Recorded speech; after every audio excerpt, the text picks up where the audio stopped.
할렐루야.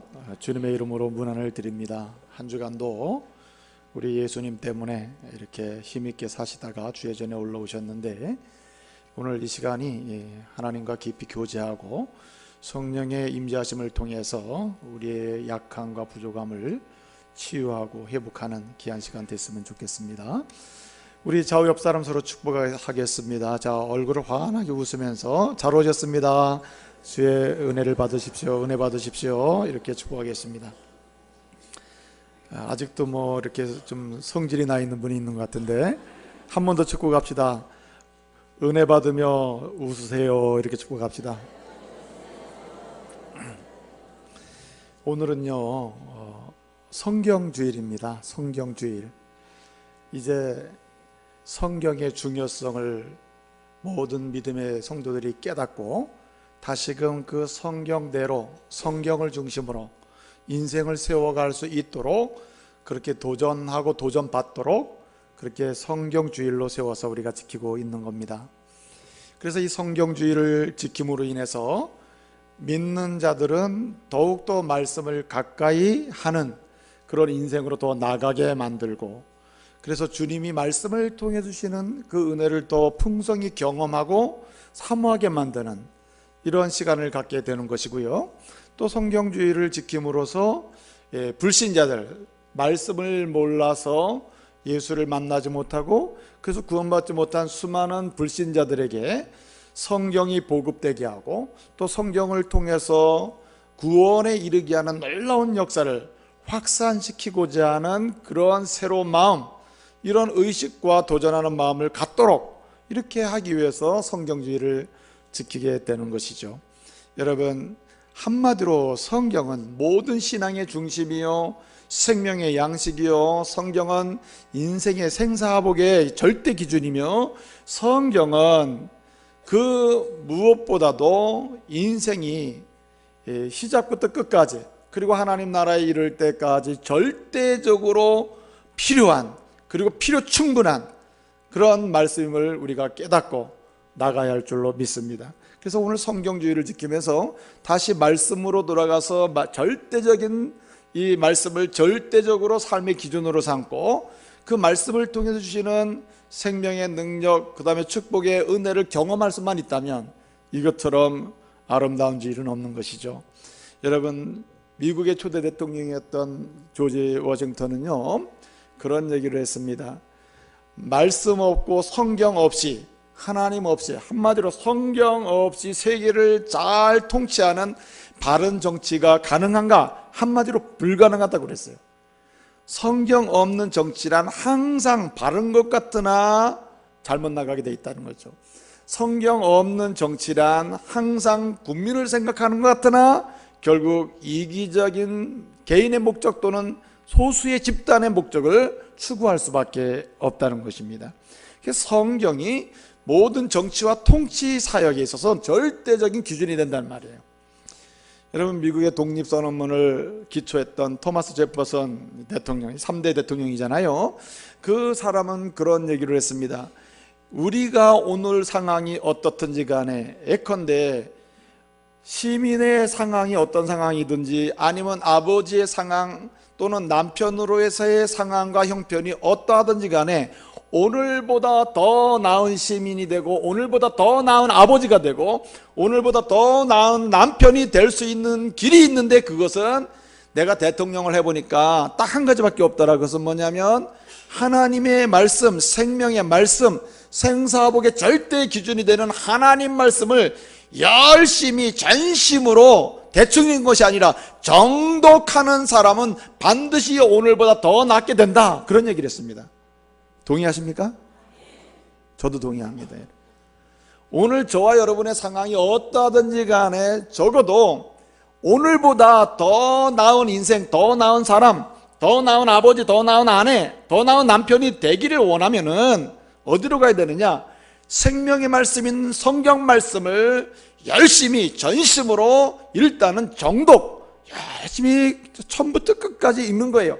그 말씀으로 돌아가게 되면 어쨌든 오늘보다는 내일이, 내일보다는 그 다음 날이, 그리고 오늘의 이 시대보다 그 다음의 시대가 더 나아질 줄로 믿으시길 바랍니다. 그게 성경의 은혜죠. 그래서 성경에 나오는 인물들을 보게 되면요, 항상 성경 속에 들어가서 성경의 포로가 되고 성경에 약속된 약속의 포로가 돼서 또 성경에 약속하고 있는 그 은혜의 포로가 돼서 산 사람들은 세상적으로 보면 굉장히 비천한 것 같으나 그는 굉장히 즐겁게 사는 것을 볼 수 있습니다. 세상적인 조건은 전혀 아닌데도 불구하고 그 하나님의 말씀의 포로가 돼서 말이에요, 하나님의 그 말씀에 약속된 은혜의 포로가 돼서 산 사람들은 세상에 의해서 자신의 행복이 결정되는 게 아니라 세상을 지배하면서 즐겁게 도전하면서 말이에요, 그렇게 사는 것을 볼 수 있다는 말입니다. 저는요, 저뿐만 아니라 우리 중부가족 모두가요, 인생을 살면서 적어도 이런 사람 되지 않았으면 좋겠습니다. 어떤 사람? 말씀의 기근으로 인해서 아주 절망적인 인생 살지 않았으면 좋겠어요. 적어도 이런 인생 되어야 합니다. 다른 것은 몰라도 말씀의 풍년 속에 살고 말이에요, 말씀의 은혜의 포로 속에 살고, 또 말씀에 약속된 은총의 포로가 돼서 사는 성도 되시기를 말씀으로 축복합니다. 그것이 인생이 성공하는 길이요, 인생이 잘 되는 길이요, 인생 가운데 정말 진정한 기쁨을 누릴 수 있는 유일한 길이란 말입니다. 왜 그렇습니까, 여러분? 하나님은 하나님의 뜻을 우리에게 알려주셨습니다. 그리고 알려주신 이 하나님의 뜻을 진정으로 보존해서 오고 오는 세대들이 주의 뜻을 정확히 알아서 영생의 복을 누리고 하나님의 자녀로서 인생을 기가 막히게 아주 아름답게 살아갈 수 있도록 하시기 위해서 하나님의 무한하신 은혜와 사랑으로 기록해 주신 그것이 뭐예요? 성경이에요. 그렇기 때문에 그 성경 속으로 들어가서 성경의 약속의 포로가 되는 한 그는 절대적으로 안정과 진정한 풍족함을 경험해 살게 된단 말입니다. 잠언 28장 25절이나 잠언 29장 25절을 보면 여호와를 의지하는 자, 여러분 잠언에서 여호와를 의지한다는 말은 여호와의 말씀의 포로가 된다는 말이에요. 말씀 붙들고 산다는 말이고 말씀 속에 들어가는 자를 가리키는데 이런 사람 어떻게 된다고 했습니까? 여호와를 의지하는 자, 그 말씀의 포로가 된 자는 따라합시다, 풍족하게 되느니라. 풍족하게 되는 것입니다. 또 뿐만 아니라 여호와를 의지하는 자는 어떻게 된다고 그랬어요? 따라합시다. 안전하게 되느니라. 안전하게 되는 것입니다. 여러분, 인생이 세상의 조건이 채워지면 풍족합니까? 세상의 조건이 채워지면 안전합니까? 아닙니다, 여러분. 인생을 살아가는 데 있어서 진정한 풍족함, 풍족한 기쁨, 풍족한 만족감, 그리고 뿐만 아니라 안전한 그런 상황에서 인생을 살 수 있는 유일한 길이 있다면 그것은 여호와를 의지하는 곧 여호와의 말씀의 포로가 되는 거예요. 말씀 속에 들어가는 겁니다. 성경은 말입니다, 사람의 이야기가 아니에요. 살아계신 하나님, 우주 만물을 창조하신 하나님, 십자가의 권능으로 우리를 죄와 사망에서 구원하신 그 주님의 말씀이에요. 주님의 말씀. 그렇기 때문에 그 말씀의 포로가 된 사람은 거기서 안전이 오고 그 말씀의 약속이 그 심령에 채워짐으로 그래서 풍족감을 경험하면서 살게 되는 것입니다. 여러분, 제일 불행한 사람, 제일 행복한 사람, 제일 잘 나가는 사람, 제일 안 되는 사람의 그 분수령에는 여러분 성경에 대한 태도가 결정된다는 사실을 잊지 마십시오. 그래서 성경의 풍년, 말씀의 풍년, 여기에 속에서 벗어나지 않는 사람은 세상의 모든 게 부족해도 가능성이 열려 있어요. 그러나 여러분, 말씀의 기근, 말씀의 결여, 말씀으로부터 멀리 떨어지는 인생은요, 모든 조건이 치워져도 희망이 없어요. 여러분, 아무리 육체적으로 잘 되는 것 같으나 영원히 죽으면은 그건 육신도 죽는 것입니다. 그래서 여러분, 오늘 말씀에 보게 되면 이 아모스서가 어떤 말씀입니까? 이 아모스 선지자를 통해서 아모스서의 예언의 말씀을 하나님이 주시는데, 이 예언의 말씀이 주시는 시대는 이스라엘이 남쪽과 북쪽으로 분단되어 있을 때 북쪽 이스라엘의 왕 중에 여로보암 2세 왕이라는 사람이 있었습니다. 여로보암 2세 왕이 있었는데, 이 여로보암 2세 왕이 북쪽 이스라엘을 다스리고 있을 때 하나님은 아모스를 통해서 북쪽 이스라엘 사람들에게 말씀을 주셨는데, 그것이 오늘 아모스의 말씀이에요. 여러분, 여로보암 2세 왕이 북쪽 이스라엘을 다스릴 때 그 상황이 어떤 상태입니까? 살기 어려운 시대입니까? 먹을 것이 없는 시대입니까? 마실 물이 없는 시대입니까? 예, 먹을 것 있고 안정감이 있고요, 정치적으로 안정이 돼 있고요, 군사력이 아주 대단한 그런 상황이고, 경제적으로 풍족하고요, 사회적으로 질서가 잡혀 있고 아주 대단합니다, 여러분. 그래서 한마디로 북쪽 이스라엘의 번영기 중에 가장 번성했던 시대가 여로보암 2세 왕 때예요. 근데 여러분, 이런 때에 하나님께서 아모스를 선지자 예언의 말씀을 주시는 겁니다. 번성하고 있는, 객관적으로 보면 이런 번성의 시대를 경험하고 있는 북쪽 이스라엘 사람들에게 우리 주님은 아모스를 통해서 예언의 말씀을 주십니다. 그 예언의 말씀의 핵심이 뭡니까, 여러분?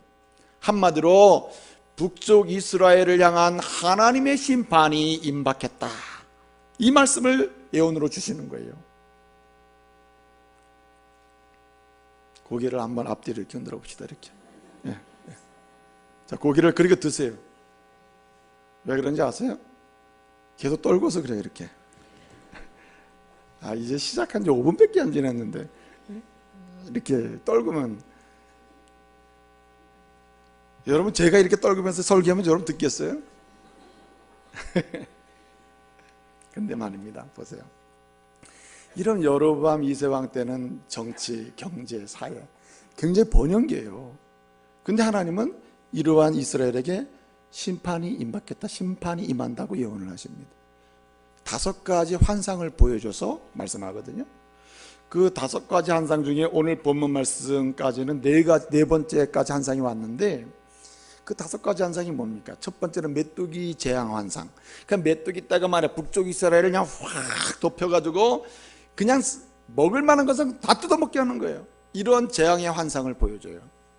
두 번째 환상은 불이 내려가서 다 태우는 겁니다. 불의 재앙. 그러니까 이런 환상을 봤을 때 아모스가 얼마나 놀랬겠어요. 자신의 민족이요, 자신의 나라요, 자신의 하나님의 선민 백성이라고 하는 이 이스라엘에 이런 재앙이 내리면 어떻게 되겠어요? 끝나는 거 아닙니까? 그러니까 아모스가 막 중보기도를 해요. 하나님 긍휼히 여겨주시고 살려주세요. 예? 그랬더니 하나님 어떻게 하십니까? 이 메뚜기 재앙과 그리고 이제 그 불의 재앙을 이제 취소시켜 주시. 근데 하나님 또 재앙, 환상을 보여줘요. 세 번째 재앙이 뭡니까, 여러분? 다림줄 재앙을 보여줘요. 그래서 재보고 따져보고 해봐야 이스라엘이 하나님이 기대하시고 원하는 그런 상태에 와 있질 않아요. 한마디로 심판의 대상이 돼요. 징계의 대상이 돼 있단 말이죠. 그리고 네 번째 재앙, 오늘 읽지 않았습니다만은 아모스 8장 1절에 3절까지 보니까 무슨 환상을 보여줍니까?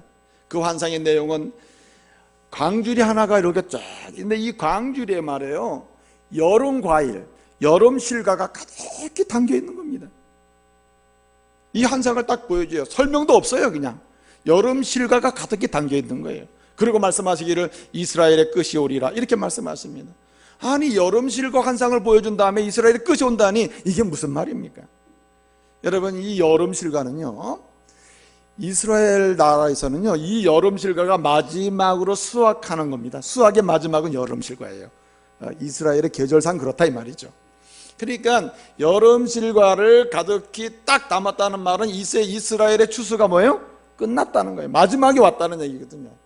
그래서 이 여름 실과라고 하는 이 여름 실과, 단어가 하나예요. 여름 실과라고 하는, 여름 과일이라고 하는 이 단어는 히브리어로 이 카이츠라 그래요.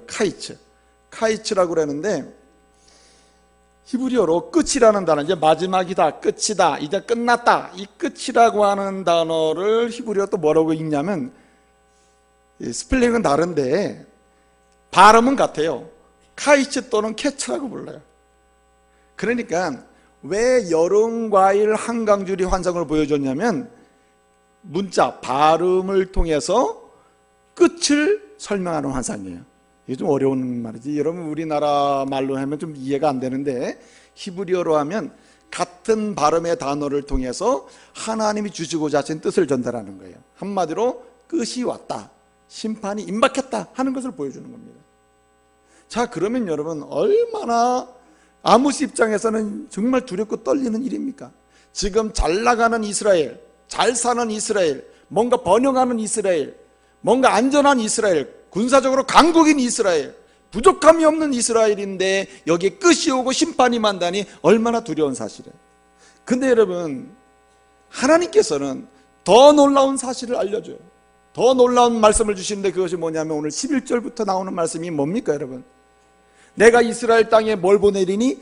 기근을 보내리니. 기근. 내가 이스라엘 땅에 기근을 보내리니.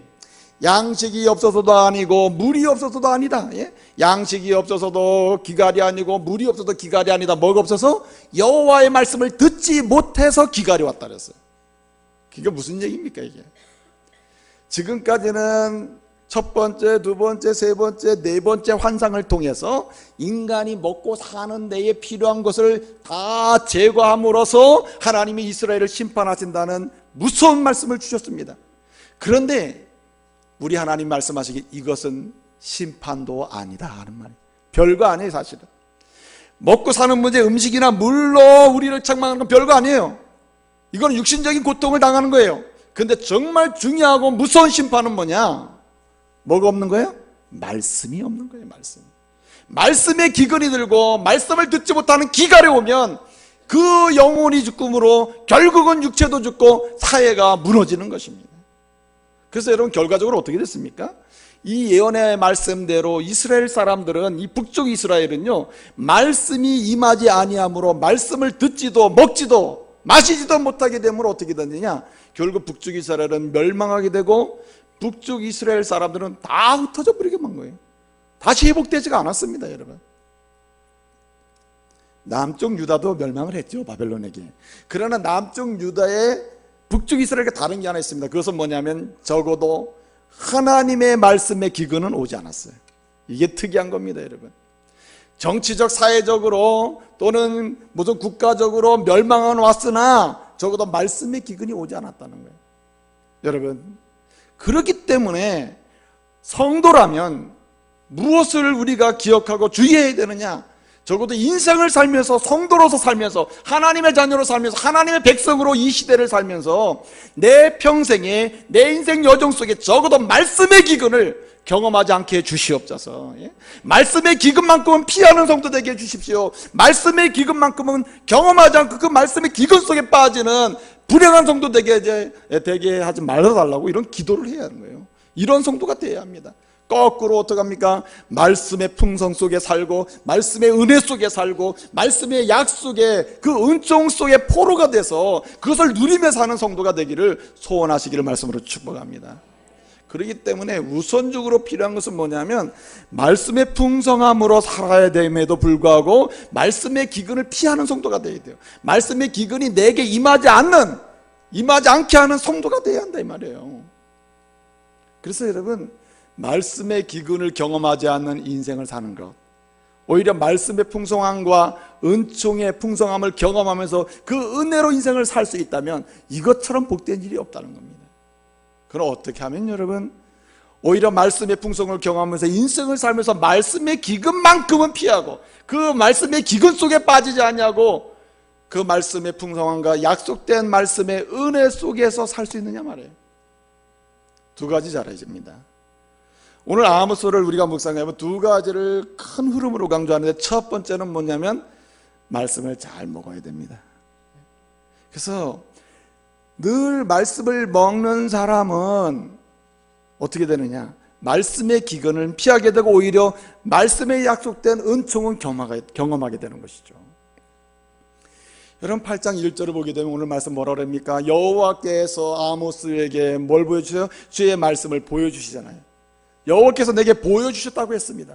그러면서 이 환상이 끝나고 또 말씀을 주실 때마다 뭐라고 또 얘기합니까? 주께 이것은 주 여호와께서 하시는 말씀이라 했어요. 여호와의 말씀이라 했습니다. 여호와께서 이 말씀을 보여주셨고 말씀을 주셨다고 했습니다. 이 말은 뭐냐면 말씀을 먹는다는 말은 여호와의 말씀을 보고 듣는다는 거예요. 그러므로 말씀의 기근을 피하고 말씀의 풍성함으로 인생을 열어가기를 원하신다면 어떻게 됩니까? 말씀을 보고 듣는 일에서 승리해야 할 줄로 믿습니다. 그래서 이 말씀을 잘 보고 들음으로 잘 말씀을 먹는 사람 되기 위해서는 이것이 건강한 영적 습관이 형성이 되어야 합니다. 먹는 습관이 딱 들여져야 돼요. 요즘은요, 이 밥 먹는 습관이 안 좋은 사람들 아주 많아요. 그냥 자기가 일어난 시간이 아침, 이러는 사람이 있어요. 자기가 먹는 게 때야. 근데 여러분, 이런 사람 건강치 못하죠. 어떻습니까 여러분? 이 말씀을 어떻게 해요? 항상 정상적인 시간을 따라서 먹는 사람, 그 사람이 건강하잖아요. 이 식탁을 말이에요. 예? 그렇기 때문에 우리는 말씀을, 보여주시는 말씀을 보고 들려주시는 말씀을 정확하게 잘 들음으로 우리는 말씀의 기근에 빠지지 아니하고 말씀의 풍성함 속에 들어갈 수 있는데, 그러기 위해서는 말씀을 먹는 습관이 제대로 들여져야 돼요. 한번 따라해 보십시오. 예수를 중심으로, 다 입 벌리세요. 예수를 중심으로 날마다 즐겁게 골고루 기도하면서. 한 번만 더 따라가면 여러분 시켜볼 거예요. 예수를 중심으로 날마다 즐겁게 골고루 기도하면서. 여러분 해보세요. 시작.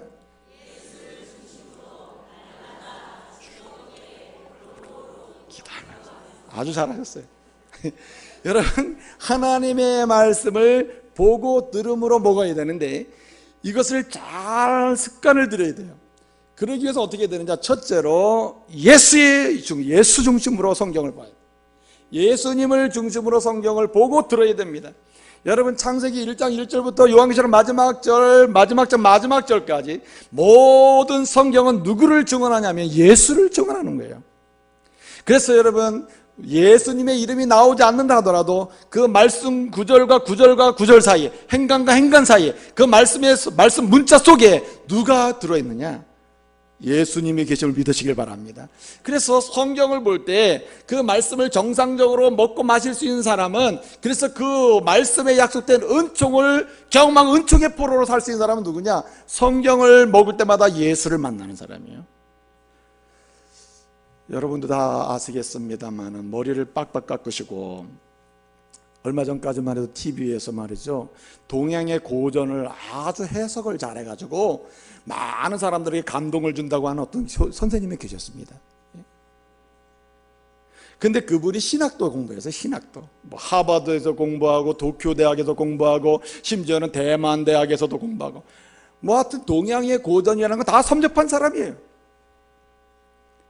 그런데 성경 모르는 게 없어요. 여러분, 얼마나 성경에 해박한지 몰라요. 근데 그에게는 말씀의 위로와 말씀의 은총이 없어요. 경험하지 못해요. 성경을 그렇게 많이 알고 있으나 그 사람처럼 말씀의 기근 속에 있는 사람도 없어요. 왜 그럴까요? 처음부터 말씀을 먹는 방향이 잘못됐기 때문에. 누가 없어요? 예수가 없으니까. 예수 그리스도의 신성을 부인해요. 하나님의 아들이심을 부인해요. 또 예수 그리스도가 살아계신 하나님이심을 부인해요. 그는 평범한 인생이요, 그가 십자가에 의해서 죽으실 때 엘리 엘리 라마 사박다니 왜 나를 버리십니까 하면서 하나님을 원망하고 말이에요. 평범한 사람이 아니고 이상 이하도 아니다 말이에요. 이러면서 예수를 그냥 사람이 사람 없고 그냥 사람 취급해버림으로써 어떻게 됐습니까? 그는 예수를 만날 수 없게 돼요. 그러면서 성경을 보니 약속된 하나님의 은혜가 그에게 임하겠어요? 경험치 못하는 거죠. 그래서 여러분, 진정으로 말씀을 보고 듣는 가운데 말씀을 잘 먹음으로 기근을 피하고 말씀의 풍성함 속에서 자신의 영혼도 살고 자신의 삶을 세우는 사람이 되기 위해서는요, 예수를 중심으로 성경을 먹고 마셔야 될 줄로 믿으시길 바랍니다. 모르겠으면 예수님이 뭘 원하시는지를 찾으면 되는 거예요. 그 다음에 뿐만 아니라 어떻게 합니까 여러분? 날마다 먹어야 돼요. 날마다. 어떤 사람은 막 그냥 1년에 한 번에 다 먹으려고 말이죠. 그냥 며칠 그냥 작정하고 먹는. 일주일에 한 번 작정. 구역예배 때 이렇게 성경은 또 표시해야 되니까 어떻게 합니까? 안 읽었다고 하긴 뭐하고 그러니까. 일주일에서 그냥 토요일까지 내려놀다가 구역예배 보러 가기 전에 한 2시간 작정해 가서 성경 읽고. 근데 그것도 아는 사람보단 낫죠. 그러나 영적 건강을 유지하는 데는 굉장히 피곤한 거예요. 여러분, 예를 들어보세요. 월요일부터 토요일까지 밥을 안 먹고 이제 토요일날 왕창 밥을 먹으면 그 사람이 제대로 살겠어요? 육체의 질병이 오는 겁니다. 영적인 건강과 부유함을 경험하기 위해서는요, 날마다 먹어야 돼요. 또 뿐만 아니라 어떻게 해야 합니까? 즐겁게 먹어야 될 줄로 믿습니다. 예? 우리 교회 모 장로님이 식품을 전공하신 분이 있습니다. 그분이 하는 말씀, 어떻게 하면 건강한 음식을 먹을 수 있을까요? 그러니 뭐라 하냐면 그분 장로님 말씀하시기를 즐겁게 먹어야 즐겁게. 맞습니다, 여러분. 성경은 우리에게 어떻게 가르치는가? 말씀을 진실로 보고 듣는 일에서 제대로 먹음으로 영적인 부유를 경험하기 위해서는 어떻게 해요? 즐겁게 먹어야 된다는 거예요. 나 같은 죄인 살리시기 위해서 하나님의 뜻을 정확하게 성경에 기록하고 예수를 만날 수 있도록 이 성경을 내게 준 하나님께 감사하면서, 너무 감사하고 기뻐하면서요, 즐거워하면서 이 음식을 먹어야 되는 거예요. 어디 그뿐입니까, 여러분? 어떻게 해요? 골고루 먹어야 돼요. 골고루. 세례 문답을 하다 보면요, 세례를 이제 베풀기 위해서 문답을 하잖아요. 우리 장로님들이 묻습니다. 여러분 혹시 성경을 읽은 적 있습니다? 예, 있습니다. 어디 읽어봤습니까? 창세기. 어디 읽어봤습니까? 마태복음. 그 다음에 또 읽어본 적 있습니까? 별로 읽어본 데가 없습니다. 그러니까 평생 성경 읽기 시작하면 창세기 마태복음을 하다가는, 또 중단했다가 또 읽어야지. 창세기 마태복음 하고 주님 나라 갈 때까지 창세기 마태복음 읽다가 하는 분이 있다니까. 이게 얼마나 기가 막혀요. 그러나 하나님 말씀 어떻게 해야 되느냐? 창세기부터 요한계시록까지 골고루 먹어야 돼. 골고루 들어야 돼. 어떤 목사님 그러세요. 설교하기 제일 편한 본문이 복음서니까 복음서만 평생 계속 설교하는 거예요. 여러분 그러면 안 돼요. 그래서 말씀은요, 66권 전체를 설교의 텍스트로 삼아서 균형 있게 가야지 먹여줘야 되는 겁니다, 여러분. 읽는 것도 마찬가지라. 뿐만 아니라 여러분 어떻습니까? 기도하면서 말씀을 읽어야 돼요. 무슨 말입니까? 말씀은 아무리 읽어도 성령의 조명 없이는요, 주님의 뜻을 발견할 수 없고 주님을 만날 수가 없어요. 또 성령의 역사심을 거듭나지 않으면 성경의 말씀에 은혜를 받을 수가 없습니다. 그러므로 기도하는 가운데 말씀을 읽어야 돼요. 하나님, 이 말씀을 읽을 때 성령님 역사하셔서 이 말씀을 깨닫게 해주십시오. 어떤 분 그래요, 목사님. 예수를 중심으로 다 같이 날마다 즐겁게 골고루, 그 다음에 어떻게 해요? 기도하면서. 읽는 거 누가 몰라요. 다 알고 있습니다. 안 되는 걸 어떡합니까, 이렇게. 근데 여러분, 왜 이렇게 건강하게 말씀을 먹는 습관을 들이기가 어려우냐면요, 이유가 있습니다. 두 가지 이유가 있는데, 첫째는 이 말씀의 능력을 믿지 않거나 또는 말씀의 능력을 체험하지 못했기 때문이에요. 제가요, 신방하다 보면 여러 가지 연약함 때문에 약을 드시고 자기 몸을 관리하시는 분들 있잖아요. 치료를 위해서. 이 젊은 분들은요, 약을 제때 안 먹습니다. 식후에 30분 후에 먹으세요. 그러면 식후 1시간 지나서 먹는 사람이 있고, 어떤 사람은 귀찮다고 식후에 바로 먹는 사람이 있거든요. 근데 70이 넘어가신 어르신들은요, 정확합니다. 세 끼 꼬박꼬박 드시고 30분에 약 드셔요. 그러면요, 얼마나 철저하게 드시는지 몰라. 시계를 쳐다보고 있다가 30분 땡 치면 약 드신다니까. 와, 그래서 아니 왜 이렇게 정확하게 드세요? 그래야 날 거 아니냐, 그래야 내가 치료받을 거 아니냐고. 또 그래서 치료받은 경험, 점점 좋아지는 경험을 하니까 어떻습니까? 그렇게 먹는 거죠. 그렇기 때문에 이와 같이 주의 말씀을 보고 듣는 일에서 말씀을 먹어야 되는데, 이런 건강한 먹는 습관을, 영적 습관을 계속해서 예컨대 예수를 중심으로 날마다 즐겁게 골고루 기도하는 이런 습관이 내 습관이 되도록 하기 위해서는 어떻게 가능해지냐면은 하나님의 말씀의 능력을 믿고 확신해야 됩니다. 그리고 경험해야 돼요. 여러분, 말씀의 능력은 두 가지가 있습니다. 첫째 능력은 말씀은 변화시키는 능력이 있음을 믿으시길 바랍니다. 말씀은 변화시키는 능력이 있어요. 히브리서 4장 12절 보면 뭐라고 말씀하십니까? 하나님의 말씀은 살았고 운동력이 있고 활력이 있어서 좌우의 날선 어떤 것보다 예리해가지고 말이에요, 우리의 영과 혼과 골수와 관절까지 찔러 쪼개기까지 하고 심지어는 우리의 마음과 생각을 뭐 한다 그랬어요? 판단하나니라고 했습니다. 한마디로 말씀은 변화시키는 능력이 있다는 거예요. 시편 19편 7절 말씀에 보면 뭐라고 하면 여호와의 율법, 여호와의 증거, 여호와의 교훈, 여호와의 율법은 뭐하는 능력이 있느냐? 내 영혼을 소성케 하나니 있어요. 소성케 하나니. 여기 소성케 한다는 말은 두 가지 뜻이 있어요. 본래는 첫째는 살린다, 두 번째는 점점 새롭게 한다는 뜻이 있어요. 그러니까 하나님의 말씀은 죽은 자를 살려내는 능력이 있어요. 할렐루야. 이 하나님의 말씀은 살려낼 뿐만 아니라 살려낸 사람, 그 사람을 더욱더 하나님이 기뻐하신 인물로, 그런 사람으로, 그런 삶의 자리로 나가게 하는 능력이 있다 이 말이에요. 그래서 여러분, 우리는 하나님의 말씀은 나를 변화시키는 능력이며 이 능력을 체험하기를 소원하고 기도해야 합니다. 하나님, 내게도 이 말씀을 통해서 내가 변화되는 은혜를 주시옵소서. 그 은혜를 체험해야 돼요.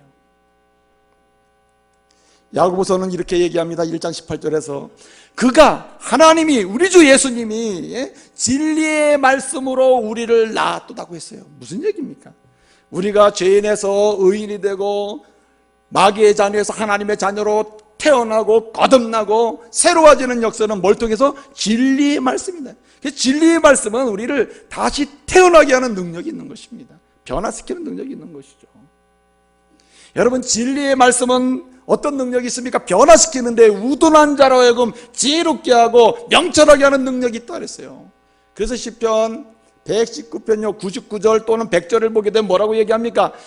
주의 말씀을 내가 매일같이 묵상하고 그 말씀을 먹고 마시는 일에 전념했더니 그 말씀 때문에 내 명철함이 모든 스승보다, 모든 노인들보다 승하도다고 했어요.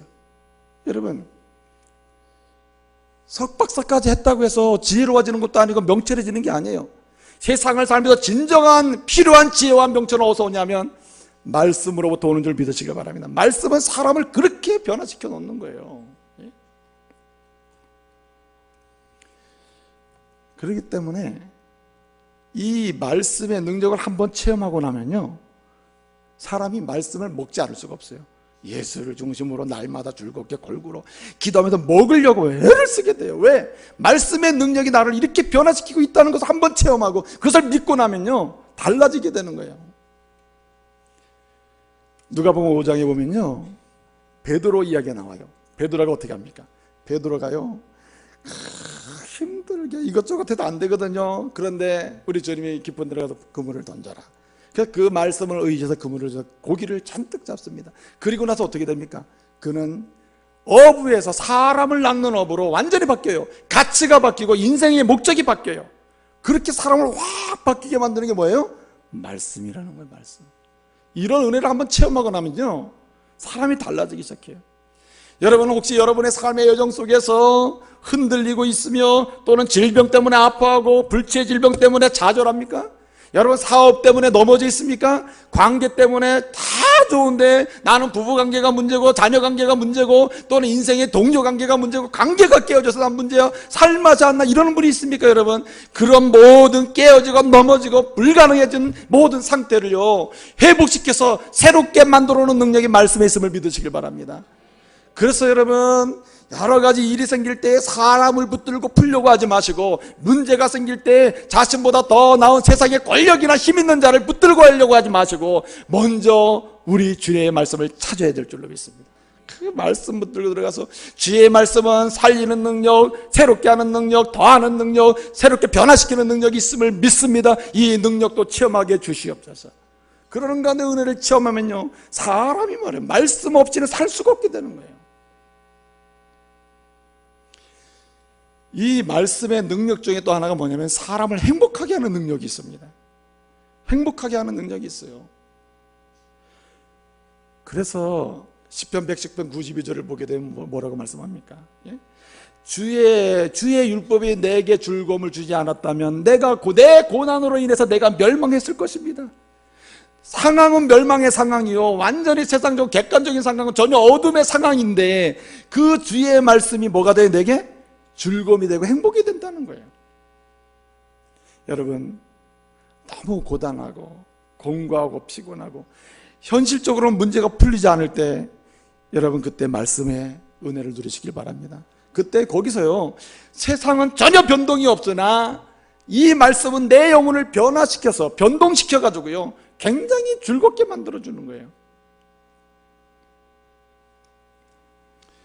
시편 119편 143절에 보면 뭐라고 아무리 내게 우환이 오고 환난이 내게 미쳤으나 주의 계명이 내 즐거움이 되었다 그랬어요. 그러니까 우환이나 고난도요, 이 즐거움이 그것을 극복하게 만들었다는 말이죠. 여러분, 말씀은 행복을 주는 거예요. 여러분, 교회 와서 하나님의 말씀을 사모하는 가운데 그 말씀을 통해서 주시는 위로와 즐거움을 누릴 수만 있다면 이 사람은 세상 어디서든지 흔들림 없이 전진할 수가 있어요. 도전할 수도 있고요, 공격해서 승리할 수 있어요. 정복할 수가 있는 겁니다, 여러분. 또 한 가지는 여러분, 우리가 말씀의 기근은 피하고 말씀의 풍성함 속에서 약속된 은총의 포로로 당당하게 인생을 살아가는 사람 되기 위해서는 어떻게 해야 되느냐? 말씀의 기근을 피하는 방법이 무엇이냐? 여기에 있습니다. 그것은 뭐냐면 바로 죄를 단호하게 처리해야 됩니다. 여러분, 사무엘상 3장 1절을 보게 되면요, 엘리 제사장 시대의 이스라엘 영적 상황을 설명하고 있습니다. 뭐라 그랬습니까? 여호와의 말씀이 아주 3장 1절에 희귀하고 그 뭐도 없어요? 이상이 전혀 없는 시대, 이상이 보이지 않는 시대라 그랬어요. 무슨 말입니까? 한마디로 말씀의 기근이 임한 시대라. 엘리가 하나님을 예배하고 섬기는 데 있어서 제대로 하나님을 섬기고 싶은데 뭐가 임하질 않아요? 말씀이 나타나질 않아요. 말씀이 보이거나 들려지지가 않아요. 말씀의 기근이 임했다는 말, 여러분, 아무리 제사장이라 하더라도, 아무리 목사라 하더라도 하나님의 말씀의 기근이 임하게 되면요, 그야말로 절망이에요. 희망이 없는 것입니다. 그 결과 어떻게 됐습니까? 말씀의 기근이 임하면요, 그 영혼이 죽고 결국은 그와 관련된 모든 삶이 무너져요. 엘리와 엘리의 두 아들이 죽고, 엘리의 가문이 무너지잖아요. 왜 그렇게 됐습니까? 왜 엘리와 엘리의 가문에 말씀의 기근 현상이 생겼을까요? 왜 말씀의 기근을 피하지 못하게 됐을까요? 엘리가 자신뿐만 아니라 자신의 두 아들의 죄를 가볍게 여겼기 때문이에요. 두 아들 홈니와 비나스가 어떻게 합니까? 엘리 제사장의 아들로서 제사장 노릇을 하는데 하나님께 제물을 드려서 제사를 드리기 전에 먼저 그 제물을 훔치고, 심지어는 기름을 먼저 태우고 제물을 먹어야 되는데 기름도 태우기 전에 제물을 자기가 뜯어먹고, 심지어는 성전에서 섬기는 여인들과 동침을 하고, 이런 악행을 저지르는 것에 대해서 그 아버지 엘리 제사장은 어떻게 했어요? 중요하고 심각하게 여기지 않았다. 죄를 가볍게 여겼다 그랬어요. 그 결과 어떻게 해요? 말씀의 기근이 오기 시작하는 겁니다. 생각해 보세요. 죄를 짓고 있는 가운데 말씀의 은혜가 임합니까? 아마도 이 시간에도 이 하나님의 전에 올라왔으나 하나님이 기뻐하지 않는 못된 짓을 하고 있으면서 여기 올라왔는데 그 죄를 회개하거나 그 죄를 주님 앞에 잘못했습니다 고백하지 않는 건데 있다면 여러분, 말씀이 임하겠냐 말이에요. 죄를 가볍게 여기는 곳, 죄를 우습게 여기는 그곳에는요, 은혜가 임하지 않아요. 한마디로 말씀의 기근 현상이 생긴다는 거죠. 여러분, 사울 왕이요, 하나님의 기름 부음 받아서 왕이 됐잖아요. 얼마나 고귀한 축복을 받았습니까? 근데 여러분, 사울도 죽고 그 자녀도 죽고 그 사울 왕권도 무너졌어요. 그리고 다윗을 세우는 거 아닙니까? 왜 그렇게 됐습니까?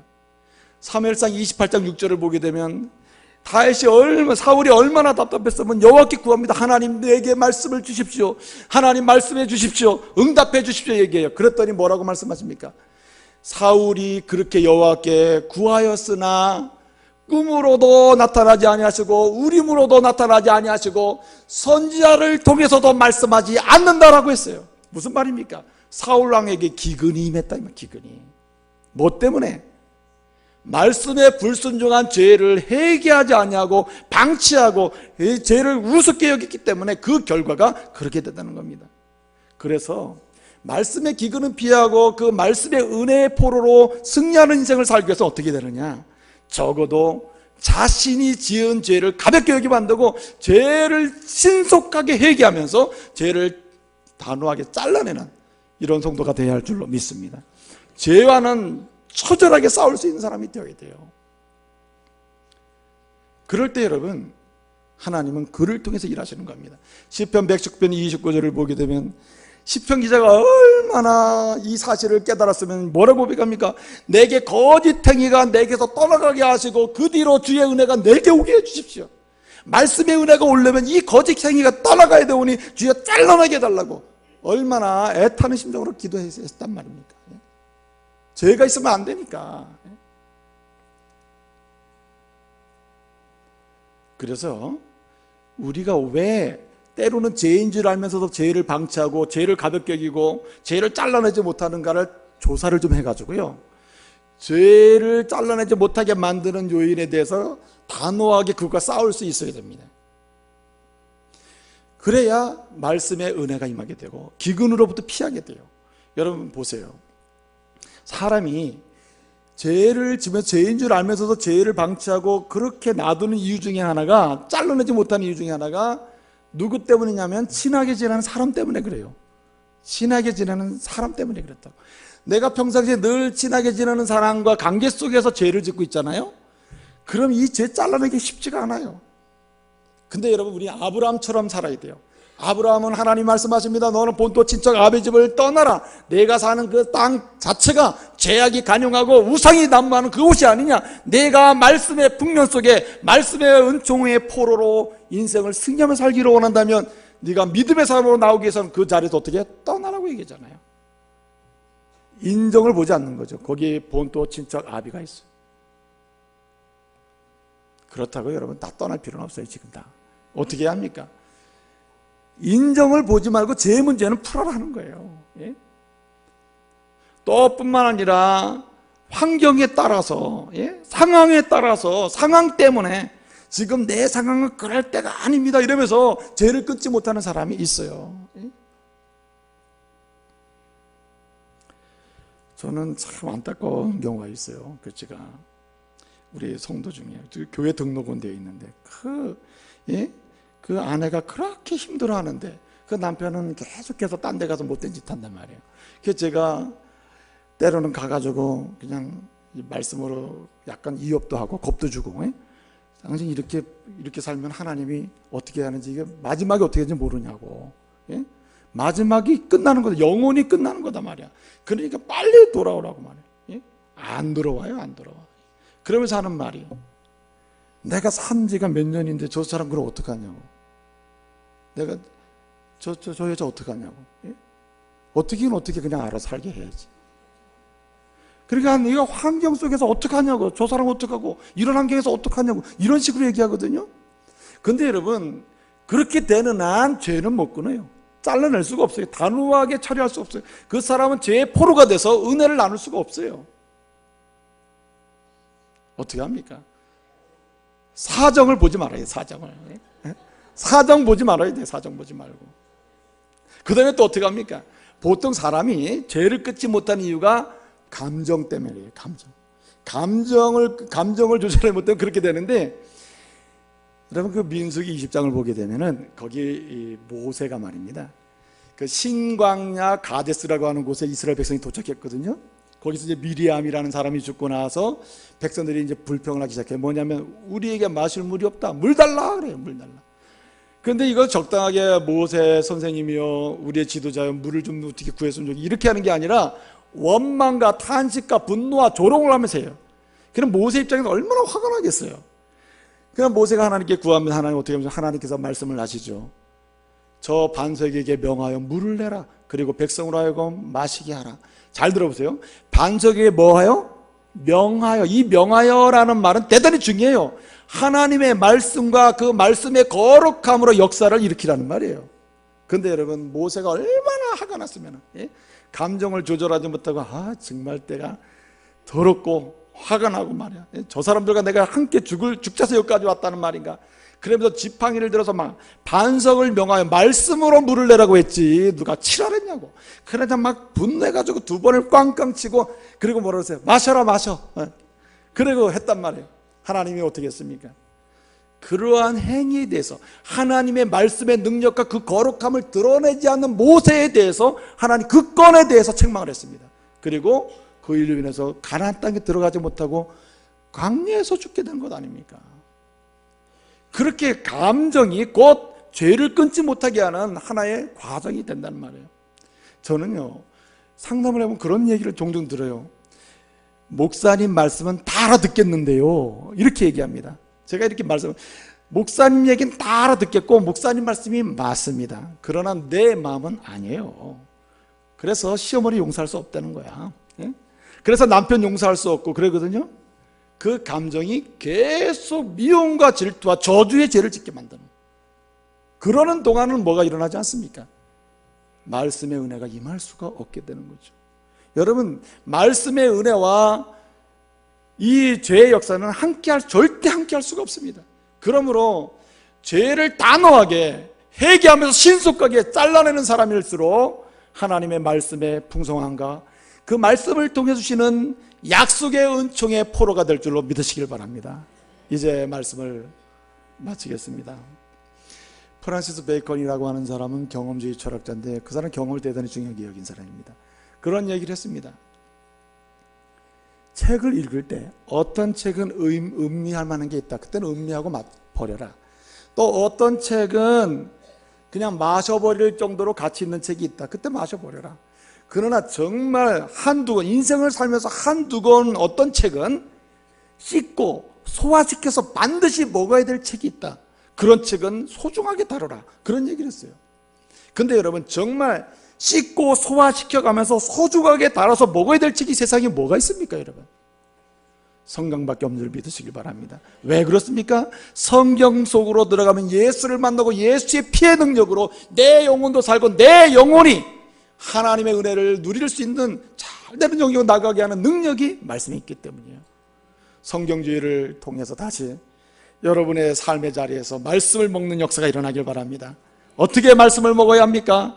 예수를 중심으로 다 같이 즐겁게, 죄송합니다. 날마다 시작. 예수를 중심으로 날마다 즐겁게 골고루 먹으면서 기도하면서 여러분 먹는 역사가 일어나길 바랍니다. 죄는 가감하게 잘라내서 성령의 역사가 임재하고 일어나는 역사, 이런 은혜로 인해 승리하는 저와 여러분 되시기를 말씀으로 축복합니다.